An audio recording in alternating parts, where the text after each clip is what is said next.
ومما اخرجنا لكم من الارض او دا هغې نه م خرج کا چې الله وایي زه درله روباسم د ځمکې نه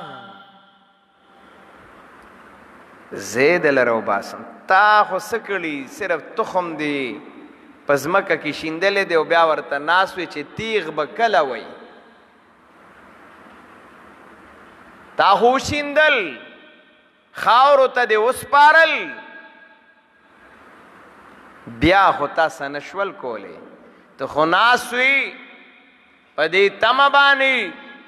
کله به تیغ وی کله به شین کیږي کله به لویږي کله به پخیږي کله به لو کیږي کله ترې شر کیږي هاي هاي دا تا ته څه پته وه دا ستا نصیب کیږي تال الله درکړل ستا لاسو ته رالل اخرجنا لکم من الارض او دلته څه نه دي ویلي د دې د وجې نه امام ابو حنیفه رحمه الله عجیبه خبره کوي وایي قرآن اخرجنا لکم من الارض ویلی دی چې که تا ته د ځمکې نه څه شی حاصل شو د هغې نه به ورکې بطور زراعت بطور زمینداری تا ته د ځمکې نه سم حاصل شو ما حصل من الارض مما اخرجنا لکم من الارض د هغې نه انفقو ورکا ځمکه د الله ده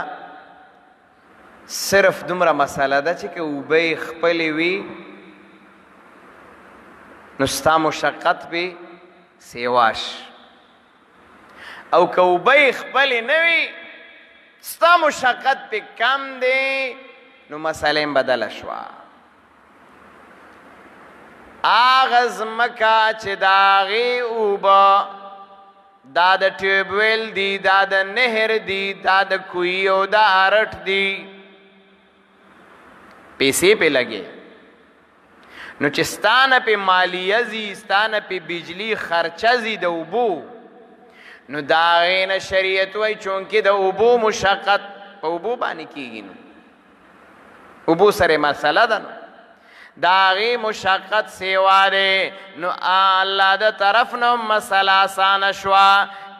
دومره پورې اسانه شوه چې په سلو کې شلم روپۍ ورکا شلم روپۍ ده که نه نو چې شلم روپۍ شوه نو شل نو 20 پنځې 100 په سلو کې څو شوي 15 روپۍ الله وی 95 ستا شوي 15 مال راکا نو الله وی دا نه چې ته مال راکې زما ورته ضرورت دی نه خپل رور غلیب لی ورکا داسې شوه چې لکه مال دې راکړی هغه ځمکه چې د هغې اوبه اکثریه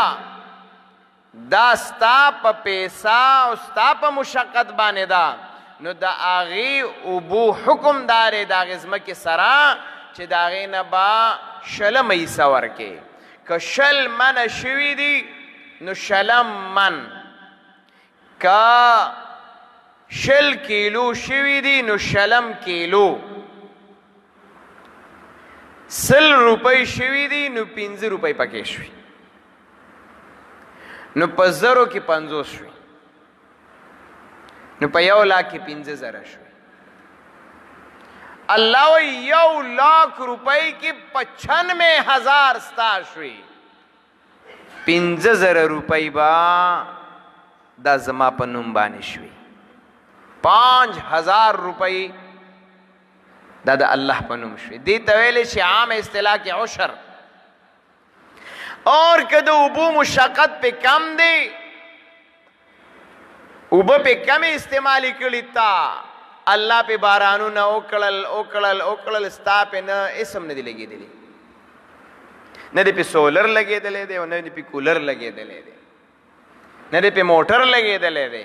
بس د الله د طرف نه د بارانونو یو سسټم روانو اوبه کېدل نو سبب یا مسله هم لګي یاد ساته چې دې ته مونږ پښتو کې وایو للما نو د للم حکم بیا داره چې تبا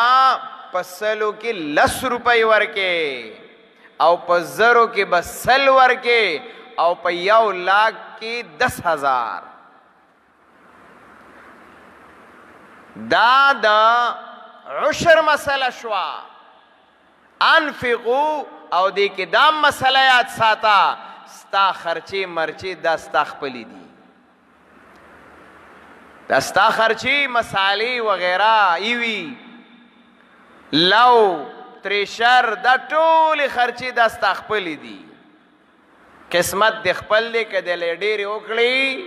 خو ډېرې به وي او که نه وي نو نه به وي خو تا ته چې کوم شی حاصل شوی د هغې نه به یې ورکې. او دې کې دا مسله یاد ساته که ته وایې چې زه خو د دنیا قرضدار یم صیبه ایله ماته 10 منه غنم شوي نو اوس په دې کې به یم ورکوم. فقها علما لیکي که د دنیا قرضدار د دې د قرض سره تعلق نشتا. که ډېر قرضدار ته د دې نه حق ادا که د الله و ورکوه قرضونه باقي که نه په 15,000 به ستا څه قرض بل طرف ته پار شي. که د دنیا قرضدار خو د عشر په مسله کې الله قرض هم ستا نه مني. عام نغدیت کې الله وایي چې قرضدار خیر دی مه ورکوه پتا نشته قرباني در باندې نشته سرسایه در باندې نشته چې قرضدار خو لیکن که قرضدار ولې نه بیا به م عشر ورکې. انفقوا مما اخرجنا لكم من الارض ورسره ولګوه چې څه تا ته حاصل شو الله پکې دانه دی ویلي چې که قرضدار نو نه به ورکې به. نو د للم مسله دغه شوه. دارنګې د سبزیانو مسله هم ده. شاپرې برابر دي پیسې وګوره شاپرې وګوره چې تا د ارټي ځمکه ده نو شلم شاپر ورکه ډک ګورې تش نه چې نورې ډکې دي نو دام ډک چې نورې څنګه دي هغسې دام کنې پیسو ته واړوه مسله به حل شي. پیسو ته واړوه مسله به حل شي. بس بیا به هماغسې ارټیو د للمې مسله شي. البته دا یاد ساته چې چا ځمکه نیولې ده او په اجارې نیولې ده نو چې څومره دته غنم او دته غله څومره کېږي ټول زکا عشر به دی ورکوي او چې د چا ځمکه د په هغه عشر نشته. البته که چېرته داسې ده چې په نیمه باندې ده ځمکه په نیمه ورکړې ده نو بیا چې مثال 20 منه غنمې وشول نو د باندې په 10 منو کې عشر شته زمیندار به په 10 منه کې خپل عشر ورکوي او 10 منه چې مالک ته کم ورکړل نو په مالک باندې په حالت د نیمه کې عشر راغی. خیال راغی دا په حالت د نیمې کې دي. نیمه چې شوه نو صیبه تا خو هغه غله نیمه کړه که نه نو چې نیمه دې کړه نو نیمه دې ځان ته ایساره کړه او نیمه دې مالک له ورکړه. نو چې هغه نیمه ده نو هغه په مالک باندې معشر راغی به په هغې 10 منو کې خپل ورکوي او دې خوا به زمیندار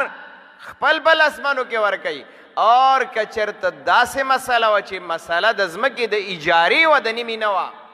بس کال کې به دومره در کوم نو که د اجارې په صورت کې ده نو دا ټوله په زمیندار راله